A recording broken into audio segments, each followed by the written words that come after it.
I was peeking there. Hi. All right, it is time for Grinchathon TBR. Woohoo! Hey everyone, it is Shannon, and I'm super excited to be here today and to share with you the books that I plan on reading during Grinchathon. Grinchathon is a readathon created and hosted by Izzy, Punk Rock Girl PA. Hi Izzy! I will leave a link to her announcement video up above in the cards for you to check out, and of course down below in the description box. Grinchathon runs from December 13th to December 19th, and it is a readathon for people who do not necessarily enjoy the holidays. There are a lot of holiday readathons out there, but if you want something that is a bit different, that's not going to be bombarded with all of the holiday stuff, because it definitely can be stressful, especially this year, Grinchathon is definitely the place to come hang out. If you do like the holidays, you are also, of course, allowed to participate. I had to ask that the first time because I was like, because I do tend to like the holidays, but I know that it also can be very stressful, especially this year, because things are totally going to be different. So anyway, Grinchathon is an awesome readathon. It is very laid back. The biggest rule of Grinchathon is that there are no rules. You can follow the prompts. You do not have to follow the prompts. You can read things that you have already started.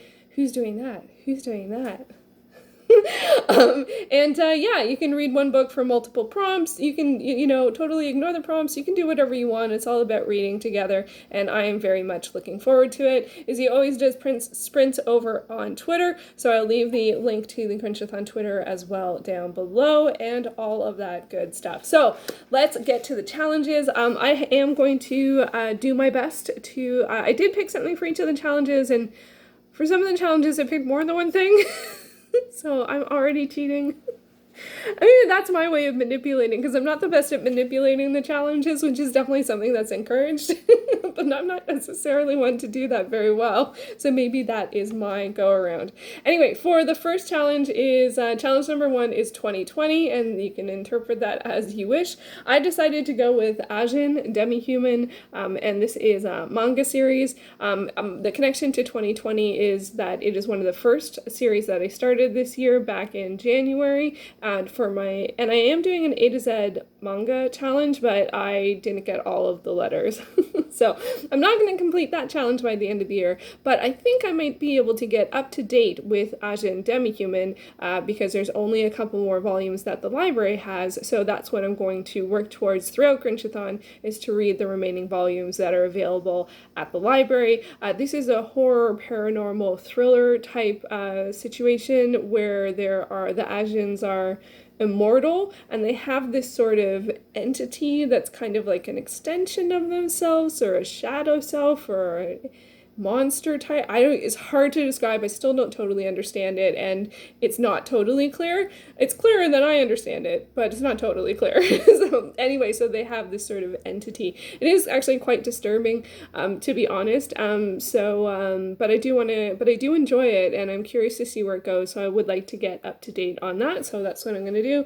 I also picked a second one for 2020, and that is One Game at a Time, my journey from small town Alberta to hockey's biggest stage, and this is by Harnarayan Singh. I'm not sure if I'm getting the pronunciation correct on that. And this is a 2020 release. This is a book that I heard about earlier this year. Actually, YouTube recommended to me a video by the author, and he is the host of Hockey Night in Canada in Punjabi. And so he was getting hockey players to speak Punjabi, and it was really good. I loved it. I loved the spirit of that, and it was really wonderful. So I picked up the book from the library, and I have been reading it, and I would like to keep reading it. So it reminds me of 2020, and I think I would like to keep on reading, so that is what I'm going to do. It is a 2020 release. I think I mentioned that. Okay, the next challenge is Treat, and for that I picked an audiobook, which is unusual for me because I'm not the fastest audiobook listener, but I think this one might only be 6 hours. Maybe?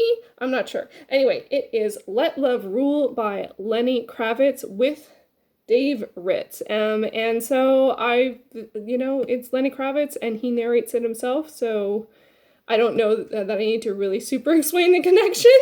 I think it would be a treat to listen to an audiobook narrated by Lenny Kravitz about his life.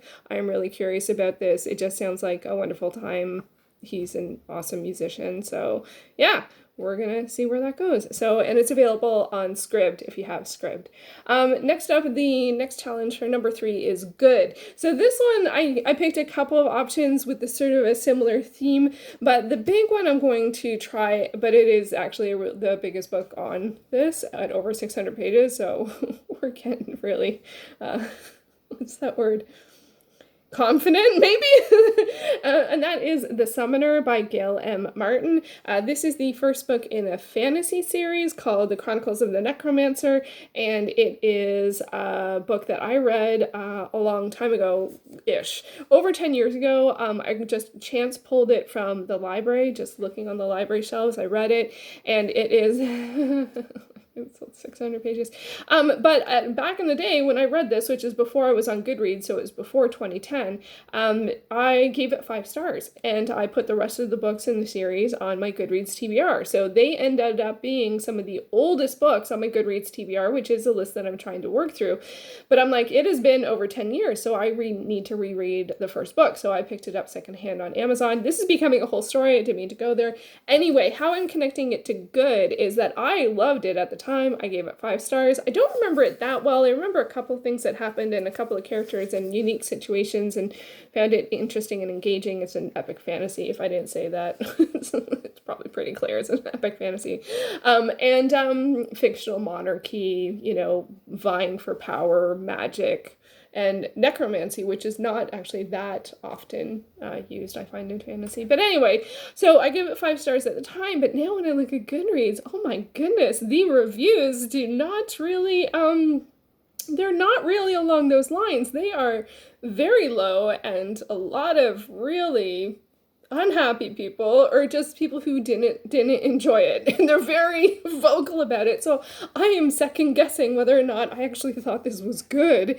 I shouldn't do that because I have my own taste. I don't feel like I need to agree with everyone or anything like that, but it's just like, whoa, was I really off the mark here? So I am curious as to whether or not I still think this is a good book, so I plan on rereading it. Hopefully I can reread it during Grinchathon, or at least give it a start. I would love to finish it by the end of this year so that I can either continue the series or decide that I don't want to continue the series because the oldest books on my Goodreads TBR are a goal of mine. On the same sort of front, that's a prerequisite for my oldest on my Goodreads TBR, and I would also love to also read Swordborn by Jennifer Roberson, which is the 5th book in the Tiger and Dell series. It's the same situation. I want to read this so I can continue the series to the ones I haven't read, or decide I'm done here. So those are two sort of the same vein. If I need to read something easier, I could reread The Glass Menagerie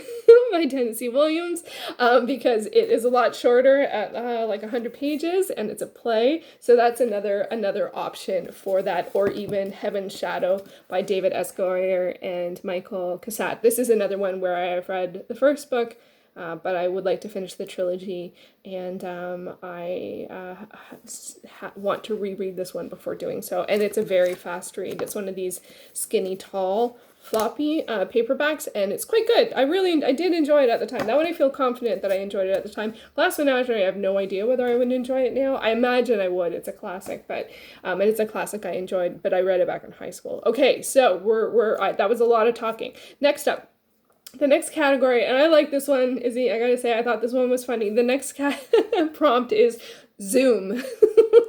Because I think we're all getting very, very familiar with Zoom. It's funny because I've used Zoom for years, but it's now totally ubiquitous. So for this category, the title I decided to pick was, I don't know how easily the connection forms to it, but is Starship Troopers by Robert A. Heinlein. This is a book that I have already started. I started it in about May. It wasn't great timing in terms of what was going on in the world, so I put it aside. But I do want to give it another shot, and I would like to finish it. It's on my sci-fi, fantasy, and weird list. But I thought this would be good for a couple of different reasons. One, it's a military science fiction one, and they do drop from the sky, from the whatever ship, like it's a science fiction, so other worlds. So they do, and they actually have like hover packs or jet packs or something around. So I imagine they zoom around in them, but they definitely drop from the ship to the ground. That's already happened. And then they also, in the movie, they use lots of, like, I thought it was interesting when the movie came out and there was all this sort of like how they formatted the sort of propaganda tech type stuff, like all of the stories they followed, like, do you want to know more? Like, it was so sensationalistic, and it was tech related, and it was sort of newish kind of at the time. So that kind of reminds me of Zoom, like using the tech like that. So anyway, that's my connection and my ideas for Zoom. This is one that I do want to finish, but I wasn't super enjoying, which to me, honestly, reading it during a readathon and reading it during sprints is very, very helpful. Because I'm not someone who lets go very easily, especially when it's something for a project. Next up is favorite. Okay, so now I tried to pick some easier choices, and I decided to pick one of my favorite authors, and that's Ilona Andrews. And they are a husband and wife duo, and writing duo, and well, also I should imagine they're a duo. But I have 2 short stories from them that I want to read by the end of the year that sort of finish off, I think it's the Kinsman series, and they are a mere formality. I imagine it's science fiction romance given the rings. And then also the Questing Beast. I think these are both available on their website. I think that's where I got them. One is like 20 pages, one is 40 pages. So I feel pretty confident, and I think it's always good on a readathon, for me at least, to have some shorter works as well. And it would make me complete 2 more goals for the year and even finish off this series, which I don't know if it's finished at these, or if it's open for more later, but those are I've read the other 2 that have been published, and these 2 will get me to complete. So that's a favorite thing of mine, to complete things. See, I can manipulate things. Okay, next up, safe. What did I pick for safe? Oh yeah, okay, so this one I decided, afterwards I realized this might not have been a great choice, but we'll see. I picked The One and Only Ivan by Katherine Applegate. This is a kid's book, and it's about animals, and it's illustrated. It's available on Scribd, I think on audio as well as ebook. It has been adapted to a film. I thought picking a kid's book would be a safe choice, but then I realized kids' books with animals? Not always. Like, they look a little sad, and now I'm a little worried. But it's my pick. It's also sort of red. It's sort of green cover. I don't know. Was it a horrible choice? I don't know. The movie is on Disney Plus, so I would love to watch it as well. And it looks like it's a Newbery medal. It doesn't say winner, but I don't know if you get the medal if you're not a winner. So, but it's got the Newbery Award there. So Elizabeth, if you're watching, or Lizzie. No, Elizabeth. I always get confused because Elizabeth from Lizzie Faye Loves Books. Her channel name is different than she introduces herself as Elizabeth. So, Elizabeth, have you read it? Is it sad? Let me know if you're watching. Okay, then the last category is green and black, or the last prompt is green and black. This one I have, and this one could double up. I felt like Starship Troopers in this book could swap places, and maybe it's not a good time to read them at the same time, but I don't care. I knew without a doubt that this was one of the books that somehow, somewhere was going to make it to my Grinchathon TBR just because of what it is, and that is Alien by Alan Dean Foster. So this is a novelization of the 1979 film Alien, which I love, but just like green and black, like it's totally green and black. I think it could be Zoom as well, because the face huggers, and I think it just feels, and it looks Grinchy, like it just feels like 100% a great option to read for Grinchathon. So I'm looking forward to it, and just the fact that it's a novelization, I know that's not the most highbrow of choices, but I just don't care, and I think that really sort of embraces the Grinchy spirit. So there you go. There are the 7 plus 1, 2, 3, I don't know, 4. Oh yeah, for favorite I picked 2. I just was all over the place here. But those are the books that I plan on reading, or the works. They're not all books. We got manga in here. We got short stories. We got an audiobook, which is still a book, of course. So yeah, there you go. Let me know. Are you participating in Grinchathon? What are you planning on reading? And yeah. I am looking forward to this. The best place, of course, to, just FYI, the best place to get the most up-to-date information for Grinchathon is the Grinchathon Twitter, which will be down below, as always, because everything I mentioned in the videos are always down below. So there you go. Thank you so much for watching. I will be back soon with another video. Take care.